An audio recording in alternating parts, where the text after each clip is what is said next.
Hi days Mahalakshmi ഇനി വരാൻ പോകുന്ന എപ്പിസോഡിലേക്ക് എല്ലാവർക്കും സ്വാഗതം. അങ്ങനെ നമ്മുടെ മേഘനാഥനും പ്രധാനമൊക്കെ ആയിട്ട് സംസാരിക്കുന്നുണ്ട്. ഉണ്ണിയാണെങ്കിൽ നമ്മുടെ കണ്ണനെ കൊല്ലാൻ വേണ്ടി ഒരു കൊട്ടേഷൻ കൊടുത്തിട്ടുണ്ട്. ഇതുവരെയൊക്കെ കൊട്ടേഷൻ കൊടുത്തത് നമ്മളായിരുന്നില്ലേ, ഇപ്പോൾ അവനാണ് നേരിട്ട് തന്നെ കൊട്ടേഷൻ കൊടുത്തിരിക്കുന്നത്. കാരണം അവന് അത്രയും പൊറുതി മുട്ടിയിട്ടുണ്ട്. എന്തായാലും കണ്ണനും മഹിയും ഒരു കുഞ്ഞ് ജനിച്ചത് കൊണ്ട് തന്നെ ഭയങ്കരമായിട്ട് അഹങ്കാരം കൂടിയിട്ടുണ്ട്. അതുകൊണ്ട് തന്നെ അവർക്കാണെങ്കിൽ ഇപ്പോൾ വേറൊരു കാര്യത്തെക്കുറിച്ച് ചിന്തിക്കാൻ പോലും സമയമില്ല. നമ്മളാണെങ്കിൽ അവരുടെ പിന്നാലെ ഇങ്ങനെ നടക്കുന്നത് എന്നല്ലാതെ വേറൊരു പണിയും നമുക്കില്ലല്ലോ. എത്രയൊക്കെ അവരെ കൊല്ലാൻ ശ്രമിച്ചിട്ടും യാതൊരു കാര്യവുമില്ല. ഇപ്പം തന്നെ ഒരു കുഞ്ഞ് ജനിച്ചിട്ടുമുണ്ട്. ആ കുഞ്ഞാണെങ്കിൽ അതിനെയെങ്കിലും അങ്ങ് കൊന്നുകളയാം എന്നാണ് ഞാനിപ്പോൾ മനസ്സിലാലോചിക്കുന്നതെന്നൊക്കെ പ്രതാപനോട് നമ്മുടെ മേഘനാഥൻ സംസാരിക്കുന്നുണ്ട്. ആ കുഞ്ഞിനെ കൊല്ലുന്നത് അത്ര പെട്ടെന്ന് നടക്കുന്ന കാര്യമൊന്നുമില്ല. എന്തായാലും കുഞ്ഞിനെ കൊല്ലേണ്ട കാര്യം അതൊക്കെ നമുക്ക് വഴി തന്നെ തീരുമാനിക്കാം. കുഞ്ഞിൻ്റെ കയ്യിലാണല്ലോ ഇപ്പോൾ എല്ലാ സ്വത്തുക്കളും അവർ എഴുതി വെച്ചിരിക്കുന്നത് തന്നെ.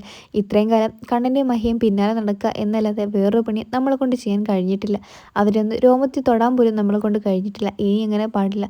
ആ കുഞ്ഞിനെ ജനിച്ച ഉടൻ തന്നെ നമുക്ക് കൊന്നുകളയണമെന്ന് വിചാരിച്ചിട്ടും അതും നടന്നില്ല. ഇപ്പോഴാണെങ്കിൽ ആ കുഞ്ഞിന് ഒരുപാട് വയസ്സായിട്ടുണ്ട്. അതിനുശേഷം ആ കുഞ്ഞിൻ്റെ കയ്യിൽ നിന്ന് എല്ലാ കാര്യങ്ങളും എഴുതി വാങ്ങിച്ചിട്ട് ആ കുഞ്ഞിനെ എങ്ങനെയെങ്കിലും ഇല്ലാതാക്കണം എന്നൊക്കെ നമ്മുടെ ഉണ്ണിയുടെ കാര്യങ്ങളൊക്കെ പറഞ്ഞിട്ട് നമ്മുടെ പ്രധാന മേഘനാഥനൊക്കെ ഇങ്ങനെ സംസാരിക്കുന്നുണ്ട്. അങ്ങനെ ഉണ്ണി അയച്ച ഗുണ്ടകളാണെങ്കിൽ നമ്മുടെ മഹാലക്ഷ്മിയുടെ കണ്ണൻ്റെ അരികിലേക്ക് എത്തുന്നുണ്ട്. അങ്ങനെ മഹാലക്ഷ്മിയുടെ കണ്ണൻ്റെ അരികിലേക്ക് എത്തിയ ഗുണ്ടകളാണെങ്കിൽ എങ്ങനെയൊക്കെയോ നമ്മുടെ മഹാലക്ഷ്മിയും കണ്ണനും അവിടുന്ന് രക്ഷപ്പെട്ട് ആ കുഞ്ഞിനെ മഹാലക്ഷ്മിയുടെ കണ്ണൻ്റെയും കുഞ്ഞിനെയും കൊണ്ടിട്ട് അവിടുന്ന് രക്ഷപ്പെട്ട് ഓടി പോകുന്നുണ്ട്. അപ്പോഴേക്കാണെങ്കിൽ മഹാലക്ഷ്മിക്കാണെങ്കിൽ ഇത് ആരാ ചെയ്തേ എന്നൊക്കെ അറിയാൻ വേണ്ടിയിട്ട് മാർക്കോയെ പറ്റി അന്വേഷിപ്പിക്കാൻ വിടുന്നുണ്ട്. മാർക്കോ ആണെങ്കിൽ ഇത് അന്വേഷിച്ച് നോക്കുമ്പോൾ നമ്മുടെ ഉണ്ണിയാണ് നമ്മുടെ കണ്ണനെയും മഹിയെ ആ പിഞ്ചു കുഞ്ഞിനെ പോലും കൊല്ലാൻ വേണ്ടിയിട്ട് ഗുണ്ടകളെ അയച്ചത് എന്നുള്ള കാര്യം മനസ്സിലാവുന്നുണ്ട്.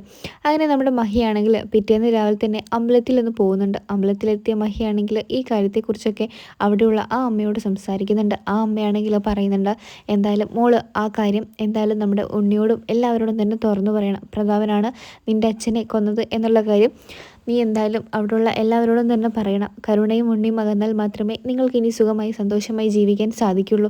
കരുണയുള്ളിടത്തോളം കാലം നിനക്ക് ഒരിക്കലും സമാധാനം കിട്ടില്ല. നിൻ്റെ കുഞ്ഞിന് ആപത്തുണ്ടാവുമെന്നൊക്കെ നമ്മുടെ മഹാലക്ഷ്മിയോട് ആ അമ്മ പറഞ്ഞു കൊടുക്കുന്നുണ്ട്. മഹാലക്ഷ്മി ആണെങ്കിൽ ഇത് കേട്ടിട്ട് തനിക്കിനി ഒന്നിനും വയ്യ.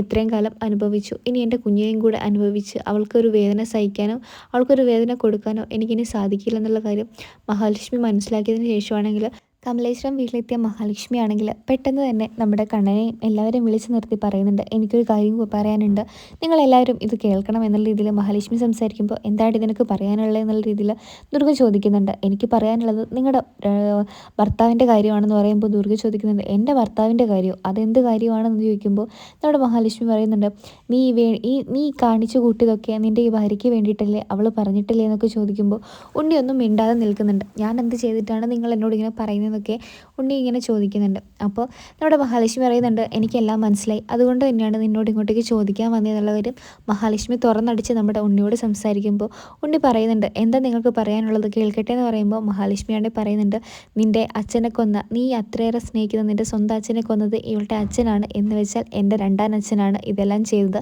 അപ്പോൾ മഹാലക്ഷ്മിയോട് പൊട്ടിത്തെറിച്ച് കരുണ പറയുന്നുണ്ട്, നിങ്ങൾ വെറുതെ എന്നെയും ഉണ്ണിയേട്ടനെയും തെറ്റിക്കാൻ വേണ്ടി ഇങ്ങനെ ഓരോന്ന് കള്ളം പറയണ്ട.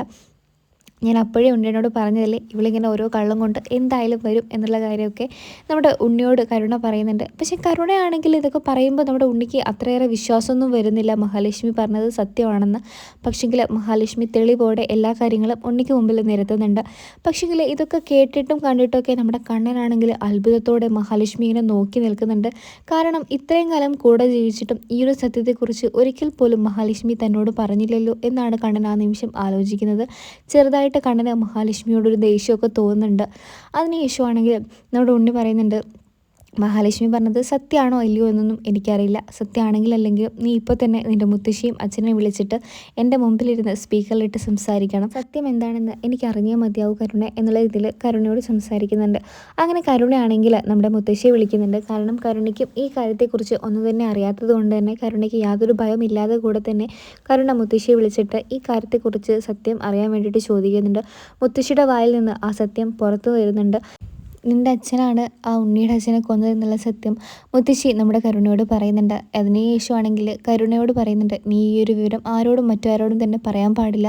മോൾക്ക് എവിടെ നിന്നാണ് ഈ ഒരു വിവരത്തെക്കുറിച്ച് അറിയാൻ സാധിച്ചതെന്ന് പറയുമ്പോൾ കരുണയാണെങ്കിൽ ഒന്നും പറയാതെ ഫോൺ കട്ടിയാണ് ചെയ്യുന്നത് തന്നെ. അതിനുശേഷമാണെങ്കിൽ നമ്മുടെ കരുണ പറയുന്നുണ്ട്, ഉണ്ണിയേട്ടാ എനിക്കിതിനെക്കുറിച്ച് ഒന്നും തന്നെ അറിയില്ലായിരുന്നു. അങ്ങനെ ഉണ്ണിയാണെങ്കിൽ ഭയങ്കരമായിട്ട് ദേഷ്യം കാണിക്കുന്നുണ്ട് കരുണയോടാണെങ്കിൽ. നീ ഇത്രയും കാലം എന്നെ വഞ്ചിക്കുമായിരുന്നു അല്ലേ? എൻ്റെ അച്ഛൻ്റെ കൊലയാളുടെ മകളാണ് നീ എന്നുള്ള കാര്യം ഞാൻ അറിഞ്ഞിരുന്നില്ല. ഇത്രയും കാലം നീ എന്നെ ഒരുപാട് വേദനിപ്പിച്ചിട്ടും ഞാൻ നിന്നെ സ്നേഹിച്ചു കരുണേ. പക്ഷേങ്കിൽ ഇത്രയും വലിയൊരു തെറ്റ് നിനക്കറിയാമായിരുന്നിട്ടും നീ എന്നോട് മറിച്ചു വെച്ചു. നിൻ്റെ അച്ഛനാണ് എൻ്റെ അച്ഛനെ കൊന്നത് എന്നറിഞ്ഞതിന് ശേഷം നിന്നോട് എനിക്ക് യാതൊരു ഇഷ്ടവും തോന്നുന്നില്ല. നാളെ തന്നെ നിൻ്റെ ബാഗ് കാര്യങ്ങളൊക്കെ നീ എടുത്ത് വെച്ചോളൂ. നാളെ നിൻ്റെ വീട്ടിലോട്ട് കരുണാലയത്തിലോട്ട് നമ്മൾ പോകുന്നതായിരിക്കും. ഇനി എന്തായാലും നീ ഇവിടെ നിൽക്കേണ്ട ആവശ്യമൊന്നുമില്ല എന്നുള്ള കാര്യം ഉണ്ണിയാണെങ്കിൽ പൊട്ടിത്തെറിച്ചുകൊണ്ട് കരുണയോട് പറയുന്നുണ്ട്. എന്നതിന് ശേഷം ബെഡ്റൂമിലെത്തിയ മഹാലക്ഷ്മിയോട് കണ്ണൻ ചോദിക്കുന്നുണ്ട്, ഇത്രയും കാലം നീ എന്നെ പറ്റിക്കുമായിരുന്നു അല്ലേ?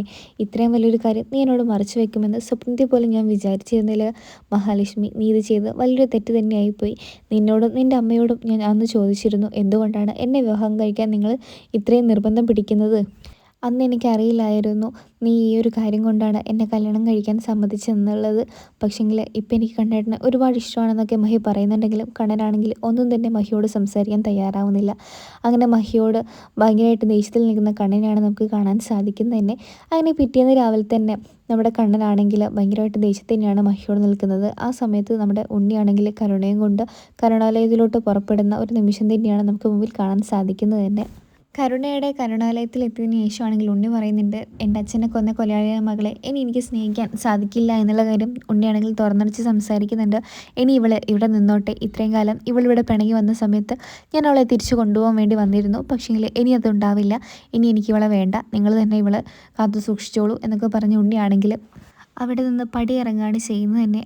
ഉണ്ണിക്കാണെങ്കിൽ പ്രതാപനോടുള്ള പ്രതികാരം വളരെ വലുത് തന്നെയായിരുന്നു. കാരണം ഉണ്ണിയാണെങ്കിൽ തൻ്റെ അച്ഛനെ അത്രയേറെ സ്നേഹിച്ചിട്ടുണ്ടായിരുന്നു. തൻ്റെ അച്ഛനെ എങ്ങനെയാണോ പ്രതാപൻ ഇടിച്ചു കൊന്നത് അതുപോലെ തന്നെ പ്രതാപനെ ഇടിച്ചു കൊല്ലണം എന്നുള്ള ഇതിൽ നമ്മുടെ ഉണ്ണി നിൽക്കുന്നുണ്ട്. അങ്ങനെ പ്രതാപനാണെങ്കിൽ പുറത്തു പോകുന്ന അതേ സമയം തന്നെ ലോറിക്ക് ആൾക്കാരെ ഏർപ്പാടാക്കി പ്രതാപനെ ഇടിച്ച് വീഴ്ത്തുന്നുണ്ട് ഉണ്ണിയാണെങ്കിൽ. അങ്ങനെ പ്രതാപനാണെങ്കിൽ ഒടുവിൽ ആശുപത്രിയിലാവുന്നുണ്ട്. വലിയ പരിക്കൊന്നും കൂടാതെ തന്നെ ഈ ഒരു വിവരം അറിഞ്ഞിട്ടാണെങ്കിൽ ഉണ്ണിക്ക് നല്ലപോലെ സന്തോഷമാവുന്നുണ്ട്. അങ്ങനെയാണ് ഈ ഒരു പ്രൊമോ റിവ്യൂ അവസാനിക്കുന്നത്.